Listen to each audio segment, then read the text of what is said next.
देखिए, basic salary advance salary को समझने के बाद में अब हमें जो सेकंड इसकी टर्म होती है उसको बोलते हैं हम अलाउंसेस। अलाउंसेस का मतलब होता है भत्ते।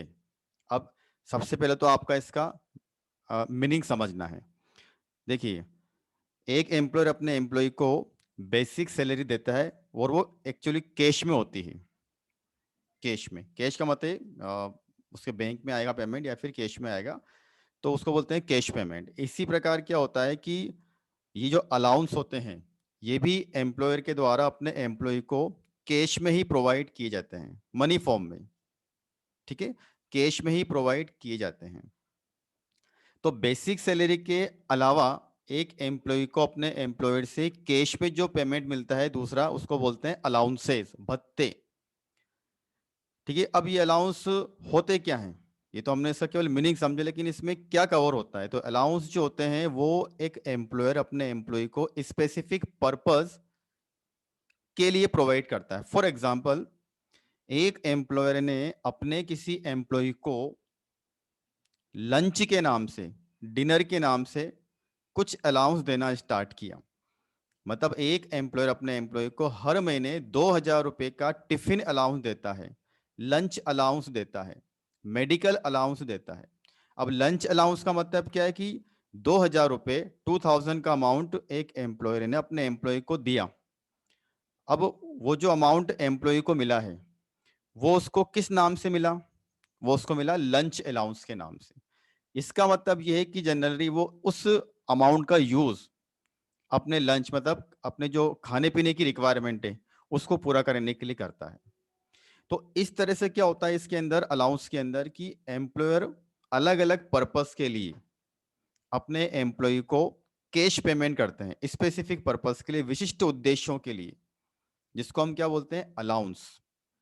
अब यदि किसी एम्प्लॉय ने अपने एम्प्लॉयर से कोई अलाउंस रिसीव किया, प्राप्त किया, तो उसको हमको उसकी सैलरी के कंप्यूटेशन में शामिल करना है। सैलरी के कंप्यूटेशन में शामिल करने का मतलब है कि हमको उसको उसकी सैलरी में शामिल करना है।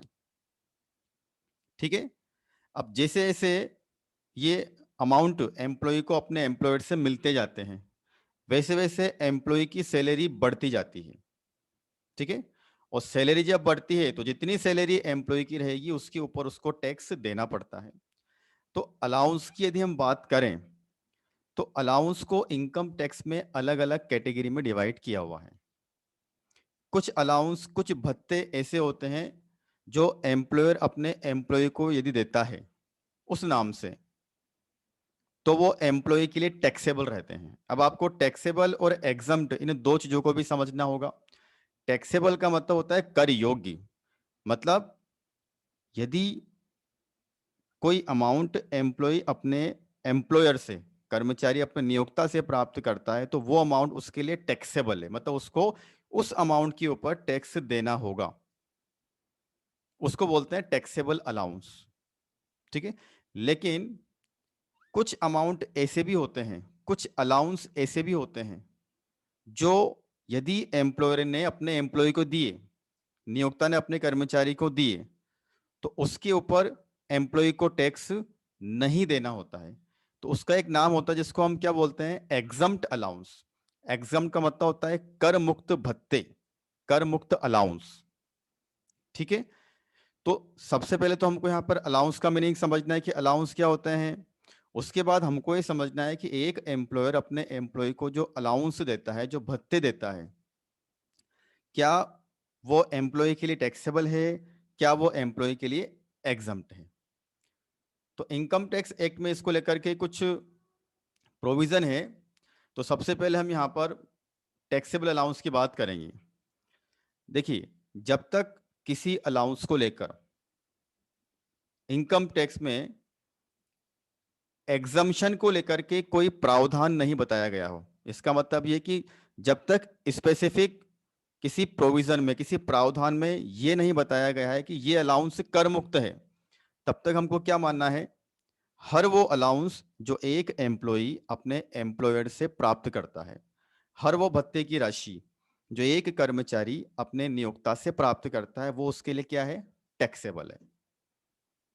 ठीक है, तो इसमें बहुत से एग्जाम्पल हम यहाँ पर देख सकते हैं, कुछ अमाउंट, कुछ एग्जाम्पल ऐसे हैं जो हम यहाँ पर आज डिस्कस करेंगे, जिसको हम यहाँ पर टैक्सेबल अलाउंस में कवर करते हैं, जिसके ऊपर एक एम्प्लॉय को टैक्स देना होता है, उसको उसकी इनकम में शामिल करना होता है।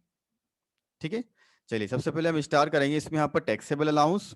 तो इसका मीनिंग आपको क्लियर हो गया होगा। अलाउंस का मीनिंग वह कैश पेमेंट जो एक एम्प्लॉय अपने एम्प्लॉयर से प्राप्त करता है, उसको हम अलाउंस बोलते हैं, जिसकी फर्स्ट कैटेगरी है टैक्सेबल अलाउंस।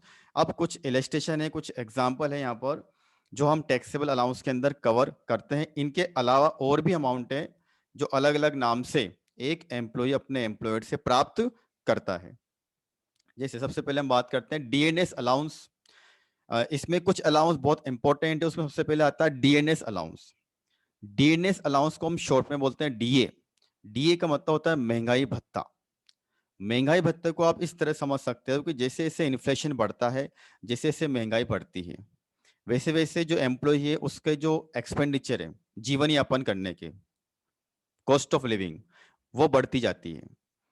तो वो जो इन्फ्लेशन बढ़ रहा है उसको कवर करने के लिए, महंगाई तो बढ़ती है लेकिन उस महंगाई में वो एम्प्लॉय किस तरह से सर्वाइव करेगा, किस तरह से अपना काम चलाएगा, तो उसके लिए एम्प्लॉयर डीएनएस अलाउंस के नाम से उसको एक भत्ता प्रोवाइड करता है, एक अलाउंस प्रोवाइड करता है। उसको हम क्या बोलते हैं, महंगाई भत्ता, डीएनएस अलाउंस। ठीक है, तो स्पेसिफिक पर्पस के लिए, विशिष्ट उद्देश्यों के लिए, विशिष्ट आवश्यकताओं की पूर्ति के लिए एम्प्लॉयर अपने एम्प्लॉय को यहाँ पर अमाउंट प्रोवाइड करता है बेसिक सैलरी के अलावा। उसमें हमने सबसे पहले किसको देखा यहाँ पर, डीएनएस अलाउंस। ऐसे बहुत से अलाउंस है। सेकेंड अलाउंस है सिटी कंपेंसेटरी अलाउंस। एम्प्लॉय अपने एम्प्लॉयर के लिए काम करता है तो उसको यहाँ पर कहीं ना कहीं पर ऑफिस के काम के लिए जाना होता है, या फिर हम इसको ऐसा बोल सकते हैं कि सिटी के अंदर उसको घूमने फिरने की जरूरत पड़ती है। तो उन सबको कवर करने के लिए उसको सिटी कंपेंसेटरी अलाउंस के नाम से भत्ता दिया गया। फिक्स मेडिकल अलाउंस, मेडिकल मतलब बीमारी को कवर करने, जैसे बीमारी के टाइम पर जो खर्चा एम्प्लॉय को होगा, तो पहले से यहाँ पर फिक्स कर दिया गया एम्प्लॉयर ने कि 5,000, 2,000, 1,000, एनी अमाउंट, कुछ भी अमाउंट यहाँ पर अगर एम्प्लॉयर इस नाम से उसको प्रोवाइड करता है, मेडिकल अलाउंस के नाम से कोई भी राशि अगर एम्प्लॉयर के द्वारा एम्प्लॉय को दी जाएगी तो टैक्सेबल है। इस प्रकार डेपुटेशन अलाउंस। अब डेपुटेशन का मीनिंग हम यहाँ पर समझ सकते हैं कि जब एम्प्लॉय कुछ समय के लिए किसी दूसरी साइट पर जाके काम करते हैं तो वहां पर भी उनको कुछ एक्सपेंडिचर करने होते हैं, तो अपनी मेन वर्किंग प्लेस से किसी दूसरे प्लेस पर ऑफिस के काम से अगर वो जाते हैं, वहां पर उनको इस नाम से अलाउंस मिलता है तो वो भी उनके लिए क्या है, टैक्सेबल है। Servant allowance. सर्वेंट अलाउंस का मतलब ये है कि एम्प्लॉयर ने अपने एम्प्लॉय को यहाँ पर कुछ अमाउंट दे दिया सर्वेंट अलाउंस के नाम से। पर्पस क्या है कि यदि एम्प्लॉय अपने यहाँ पर कोई सर्वेंट रखेंगे तो उनको जो सैलरी देनी होगी उसके लिए पहले से एम्प्लॉयर ने उनको एक अमाउंट दे दिया, जिसका नाम क्या है, सर्वेंट अलाउंस। इसी प्रकार project allowance, telephone allowance, tiffin allowance, over time allowance, rural मतलब गांव, ग्रामीण भत्ता बोलते हैं इसको हम यहाँ पर ही, ग्रामीण एरिया में काम करने के लिए एम्प्लॉय को प्रमोट करने के लिए एक अलग से ये अलाउंस दिया जाएगा। ठीक है, गार्ड अलाउंस।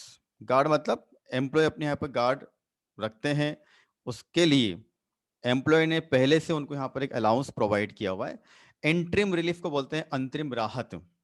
कभी कभी employer mid of the year अपने एम्प्लॉय को यहाँ पर कुछ एक्स्ट्रा अमाउंट रिलीफ दे देते हैं, उसको यहाँ पर एक्स्ट्रा अमाउंट, उसको बोलते हैं interim relief. Lunch allowance, dinner allowance, breakfast allowance. तो ये बहुत से इलस्ट्रेशन हमने यहाँ पर देखे, तो ये सब वो अमाउंट हैं जो एक एम्प्लॉयर अपने एम्प्लॉय को प्रोवाइड करता है, देता है, क्योंकि एम्प्लॉय उसके यहाँ पे काम कर रहे हैं। ठीक है, तो टैक्सेबल अलाउंस में क्लास आपको ध्यान रखना है कि जब तक किसी अलाउंस के बारे में स्पेसिफिक ये प्रोविजन नहीं दे दिया जाए कि वो एग्जम्प्ट है, वो कर मुक्त है, तब तक हमको यहाँ पर एक कॉमन प्रिंसिपल लगाना है कि कोई सा भी अमाउंट, कोई सा भी अलाउंस, कोई सा भी भत्ता जो एक एम्प्लॉय अपने एम्प्लॉयर से प्राप्त करता है, वो उसके लिए क्या माना जाएगा, टैक्सेबल।